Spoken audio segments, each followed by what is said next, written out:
법사위 충돌. 네, 어제 국회 법사위 회의장 꽤 소란스러웠습니다. 민주당 의원들은 감사원의 실세라며 유병호 감사원 사무총장에게 맹공을 퍼부었고요. 유 사무총장도 지지 않고 대응했습니다. 먼저 어떤 공방이 오갔는지 직접 보시죠. 2019년 1월 11일에 발생한 사건인데 많은 언론들이 첫 보도를 저렇게 했습니다. 유병호 총장님이 응급실 의료진에게 갑자기 포궁합 폭력을 휘둘렀다. 간호사 눈을 찌른 것으로 확인됐다라고 경찰 관계자가 밝혔습니다. 총장님, 경찰에 입건이 됐습니까? 안 됐습니까?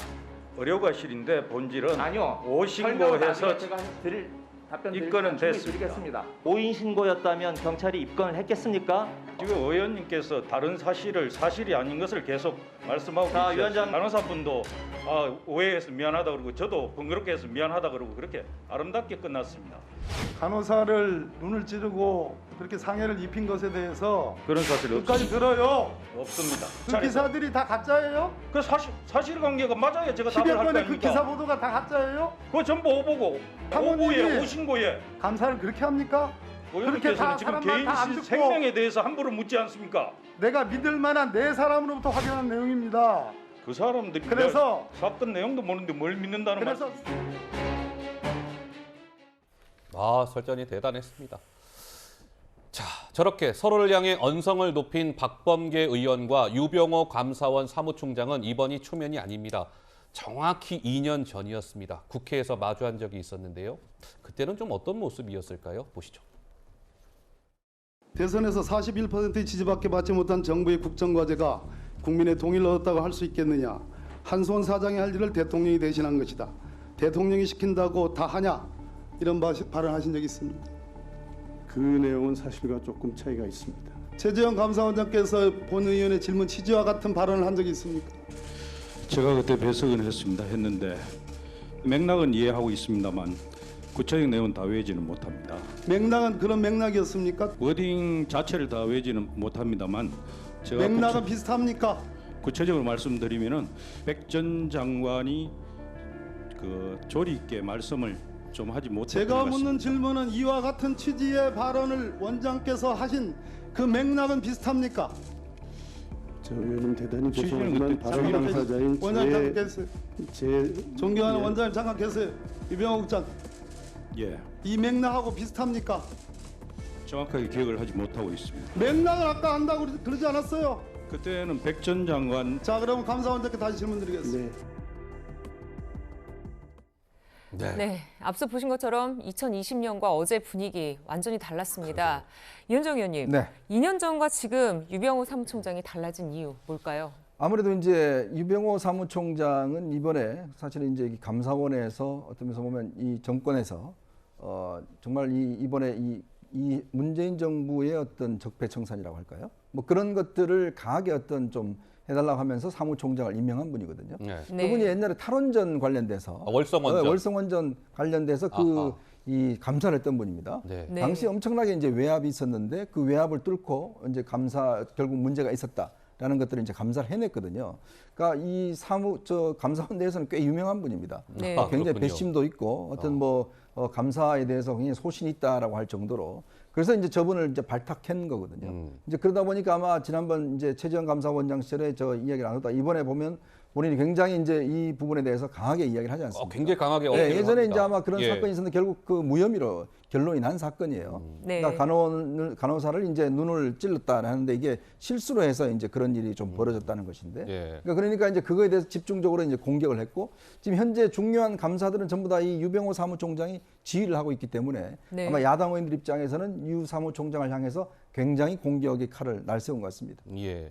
어제 유병호 사무총장 이게 뒷목까지 잡고요. 네. 굉장히 하여튼 거친 야당 의원과의 설전이 있었습니다. 그런데 어제 그 법사위원회 상임위 회의에서 논란의 장면이 또 있었습니다. 이번에는 유병호 사무총장 얘기가 아니라 감사원의 수장, 감사원장 얘기인데요. 영상으로 먼저 보시죠. 감사원은 대통령이 국정 운영을 지원하는 기관입니까? 아닙니까? 지원하는 기관이라고 생각합니다. 저 약간 지금 충격이 와서 감사원은 대나무처럼 꼿꼿해야 되는데 고무줄처럼 더 흔들흔들 하시네요. 뭐 국정 지지율 올리는 기관은 아니죠. 저도 귀를 좀 의심케 하는데 대통령 국정 운영을 지원하는 역할이라고 발언하셨습니까? 아니면 또 여기에 대해서 달리 하실 말씀은 없으십니까? 저는 조정원 위원님의 말씀을 받아들이기를 대통령이 국정을 잘 운영하도록 감사원이 도와주는 그런 역할을 하는 기관이냐 이렇게 받아들여서 그렇다고 말씀을 드렸습니다. 같은 의미로 생각하지는 않습니다. 그러니까 감사원장이 감사원은 대통령의 국정 운영을 지원하는 기관입니까? 라고 물으니 지원하는 기관이라고 생각합니다. 저 발언이 논란이 된 것이죠. 네. 감사원은 대통령 직속 기관이긴 하지만 무엇보다 정치적 중립성이 요구되는 기관장으로서 해서는 안 되는 말을 했다. 이런 논란인 것입니다. 감사원의 재해다. 뭐 이런 얘기까지 나오던데요. 우리 박상규 의원은 어제 저 감사원장 발언 좀 어떻게 보셨어요? 어안이 벙벙했죠. 어안이 벙벙하셨습니까? 저 발언을 저도 라이브로 들었을 때 말 실수 아닌가? 그런데 네. 본인이 국정을 운영을 지원하는 기관입니까? 예, 아니요로 대답했으면 모르겠는데 그 말을 그대로 그 워딩을 반복을 했어요. 국정 운영을 지원하는 기관이라고 생각합니다. 자, 이렇다면 감사원에 대해서 우리 이제 학생들에게 학교에서 사전적 정의와 그 역할을 가르칠 텐데 네. 현직 감사원장이 감사원은 국가의 어떤 과거 조선시대 사원부처럼 엄격한 공무원들의 그 비위를 규찰하고 국정의 잘못을 바로잡는 그런 기관으로 알고 있는데 국정 운영을 지원하는 기관이다. 저는 그래서 순간 이 얘기를 들을 때 대통령실의 정의를 잘못 얘기한 게 아닌가 하는 착각이 들 정도로 이게 상당히 논란이 됐어요. 오죽하면 여당 소속인 김도읍 예. 위원장마저 본인이 또 다시 한번 물어보잖아요. 귀를 예, 의심케 그렇죠. 한다. 네, 물론 최재해 위원장은 전 정부에서 임명된 사람이긴 합니다. 하지만 그 현재 감사위원을 통과를 하면서 각종 그 민감한 것들을 다 지금 챙기고 있는 그 사람인데 저렇게 대답을 하니까 물었던 시대전환 조정원 의원뿐만 아니라 그 자리에 있는 사람들이 다 놀랐다 그래요. 네. 저는 어쨌든 본인의 해명도 마치 내 얘기가 어느 부분이 잘려나가서 충분히 전달이 안 됐다 이런 식으로 했는데 온당치 않았다고 봅니다. 네. 제 발언이 잘못됐다. 오해가 있었다. 그리고 그 자리에서 좀 수정을 하면서 본인의 알겠습니다. 소신을 예. 뚜렷이 밝혔더라면 이런 추가적인 논란을 막을 수 있었을 텐데 너무 좀 어처구니 없이 본인의 잘못을 수정하는 용기를 갖지 못했다는 점에서도 안타까운 대목이라고 저는 생각을 합니다. 네. 논란이 됐던 장면들을 좀 봤고요. 또 법사위에서 이슈가 된 인물이 있습니다. 한동훈 법무부 장관인데요. 그제 한 장관이 법사위에 출석했을 때 영상 먼저 보시죠. 이렇게 전문성이 없었고 인사검증 하실 수 있겠어요? 그동안 내규가 있어야죠. 지난 5년간 이래 왔는데요. 의뢰받는 걸 한다는 게 어디 있어요? 여기가 무슨 동네 구멍가게도 아니고. 지난 그럼 5년간 구멍가게처럼 내규가- 해왔다는 말씀이신가요? 설명을 하는데 왜 설명 못하고 있어요? 아니 제가 설명 드리려고 하니까 말을 계속 끊고 계시잖아요. 아니 언제 지금 설명을 했어요? 구체적인 내용 다 답변하지 않고 있으면서. 호통을 치실 거라면 제가 듣겠는데요. 답을 드리실 거라면 질문에 답할 기회를 주셔야 합니다. 네. 민주당 특히 고위공직자 인사 검증을 받는 법무부 장관 직속 인사정보관리단을 두고 공세가 상당했습니다. 정혁진 변호사님, 이 인사정보관리단을 두고 이렇게 공격하는 이유는 따로 있을까요?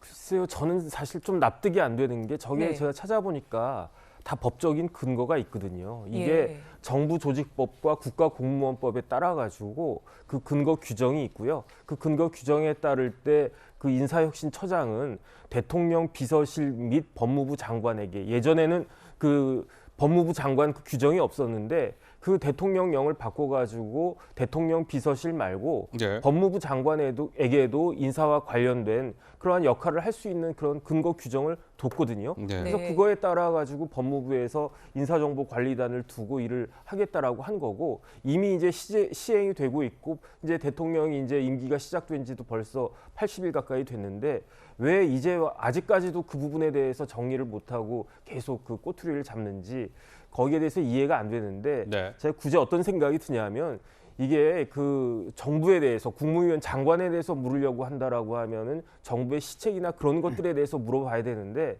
너무 한동훈한테 꽂혀가지고 어떻게든 한동훈 장관에 대해서 좀 이렇게 흠집을 내려고 하는 그런 모습으로 저런 이야기를 하려고 하다 보니까 오히려 야당 입장에선 더 스텝이 꼬여가지고 앞뒤가 안 맞는 그런 모순적인 말들을 많이 하는 것이 아닌가 하는 생각이 듭니다. 그러니까 뭐 한동훈 장관이 야당 의원과의 설전이 계속되고 있죠. 그때 뭐 인사청문회부터 시작해서 대정부 질문 때도 그랬고 뭐 이제 법사위원회 때도 그랬고 계속 이어지고 있는 모양새인데 한동훈 장관, 최강욱 의원과도 뜨거운 신경전을 벌였습니다. 어디선가 본 듯한 모습이 연출됐는데요. 함께 한번 보시죠.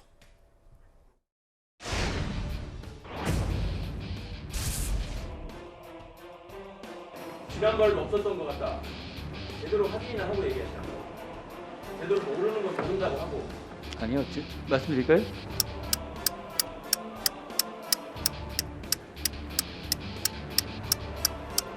예, 장관님, 최강욱 의원님 말씀드릴까요? 아니면 답변하십시오.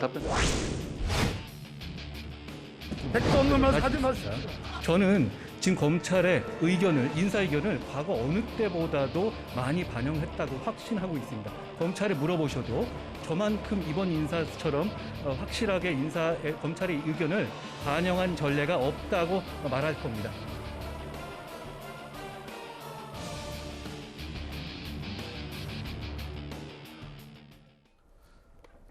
이게 뭔가 이게 눈싸움이라는 표현이 어떨지 모르겠으나 아까 한 10몇 초, 그 정제화면이 아닙니다. 실제 정말 이렇게 서로 노려보고 있었던 거죠. 박범계 장관하고는 아까 한 20초 정도 됐었다고요. 하여튼 최진봉 교수 보시기에는 한동훈 장관은 장관으로서 국무위원인데 한 장관의 태도에 좀 문제가 있다고 보십니까? 아니면 한 장관을 어떻게든 흠집 내려고 하는 야당 의원들의 질문 태도에 문제가 있다고 보십니까? 양쪽이라고 다 보십니까? 어떻게 보세요? 양쪽이 다 문제가 있어요. 저는 그렇게 보는데 일단 질문할 때는 좀 차분하게, 그러니까 화를 내거나 소리를 지르면 스텝이 꼬여요. 그러니까 차분하게 질문하면 돼요. 문제가 저는 그 한동훈 장관에 대해서 박범계 의원이 질의한 내용이 질의 내용은 문제가 있다고 생각하지 않아요. 그건 분명히 잘못됐다고 저는 보거든요. 예를 들면 검찰 총리 없는 상태에서 법무부 장관이 부장검사까지 인사 다 했다. 이건 문제가 있는 거죠, 분명히. 그런 부분들 인사 검증도 저는 대통령령을 바꿔가지고 법무부 장관 집어넣어가지고 거기서 인사를 한다. 그것도 저는 문제라고 생각하는데. 그걸 조목조목 따지면 되는데 막 소리를 지르고 이러다 보니까 스텝이 꼬인다고 보고. 소리를 지르니까. 네, 이제 그런 부분들을 좀 주의할 필요가 있다는 생각이 들고요. 한동훈 장관은 대답할 때마다 꼭 그 전 정부는 그렇게 했는데 왜 나한테 문제를 삼아요? 이런 식의 태도가 보여요. 그건 아니라고 저는 생각해요. 그러니까 전 정부도 그렇게 했잖아요. 박범계 장관 그렇게 하셨잖아요. 그게 답변은 아니잖아요. 그러려면 왜 정권 바꿨어요? 한동훈 장관이 법무부 장관 하면서 새로운 어떤 정책을 하겠다고 하는 것이고 달라진 모습을 보여주겠다고 하면 전 정부는 그렇게 했으니까 나는 괜찮아요. 이런 태도로 가지 말고 현 정부가 새로운 걸 뭘 하고 있는지 하는 부분들을 적극적으로 어필하는 게 필요하다. 그런 점에서 저는 아쉬움이 있다고 생각합니다. 네, 그렇군요. 이런 신경전을 벌이는 대신 또 한동훈 장관에게 조언을 해준 그런 의원도 있습니다. 직접 보시죠. 텔레그램 사용하세요? 주로 많이 쓰지는 않고요. 텔레그램 사용하실 때 항상 뒤 조심하십시오.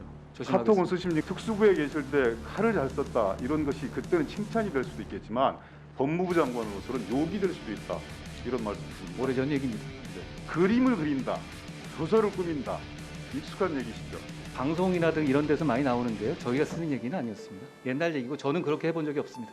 전혀 가능할 수 있습니까? 전 단언합니다. 국회 오셨으니까 많은 의원님들이 불편한 질문 하시잖아요. 국회는 전쟁하러 오신 게 아니에요. 특히 장관님 전장에 나선 장수, 무사처럼 보일 때가 많습니다. 더 주의하겠습니다. 네, 텔레그램을 사용할 때 조심하라 이렇게 얘기를 했는데 한 장관이 포착된 사진을 보면요. 이거를 확실하게 지키는 것 같습니다.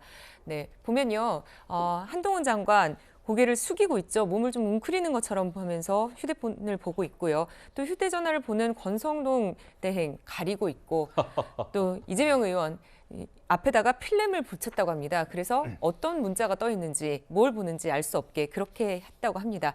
이현종 의원님, 요즘 국회 내 휴대전화 사용 이렇게 조심하는 분위기로 바뀐 건가요? 원래 이거는 지금에 있었던 일은 아닙니다. 예전에도 사진 기자들이 이제 국회가 진행이 되면 저 뒤쪽 자리에 앉아서 저 이제 특종을 포착하기 위해서 굉장히 노력을 기울이거든요. 그렇죠. 아마 제가 찍은 사진 기자, 그러니까 권성동 대행에 찍은 사진 기자 얘기 들어보니까 찍자마자 이거 어떻게 해야 되지? 라는 생각을 했다고 그래요. 우리 네. 동아일보 원내연 차장. 동아일보 기자가 아마 예. 그런 이야기를 했다고 합니다. 이게 예. 지금 딱 찍으니까 이게 어마어마한 거잖아요. 대통령의 문자를 그렇죠. 네. 찍었는데 이거 지금 보도되면 어떡하지? 등등 본인의 머릿속에 갑자기 몇 초 동안 많은 생각들이 흘러갔다고 그래요. 그랬군요. 예, 그만큼 어떤 면에서 저 뒷자리가 특히 또 다들 당 대표라든지 원내 대표 중요한 사람이 다 앉습니다. 그러니까 이게 의도적으로 또 보이는 분들도 있어요. 예전에 이제 그런 자신의 정책의 목적을 위해서 문자를 의도적으로 이제 공개하는 분도 있고, 예전에 뭐 추미애 장관 같은 경우는 그 보내온 문자 같은 거, 김건희 여사 그때 수사 상황 같은 거 그것도 이제 보기도 맞아요. 하고 그랬지 않습니까? 예. 그러니까 지금 이제 의원들이 보이지 않는 필름이 있습니다. 앞에 붙여놓으면 본인만 볼 수가 있고 딴 사람들 못 보는 필름이 있어요. 네. 그거 이게 사다가 요즘 많이 붙인다고 합니다. 네. 그만큼 이제 보안이 중요한데, 근데 항상 또 이런 사고는 또 납니다. 또 납니까? 앞으로 또 기자들이 항상 또 매 눈처럼 네. 보고 있기 때문에 또 날 겁니다. 예, 이번에 이 난리가 났는데 이런 사고가 또 날 거라고 보십니까? 예전에도 나서 항상 문제가 돼 또 났잖아요. 예. 자, 의원들이 하여튼 뭐 본회의장에서 굉장히 조심할 것 같습니다.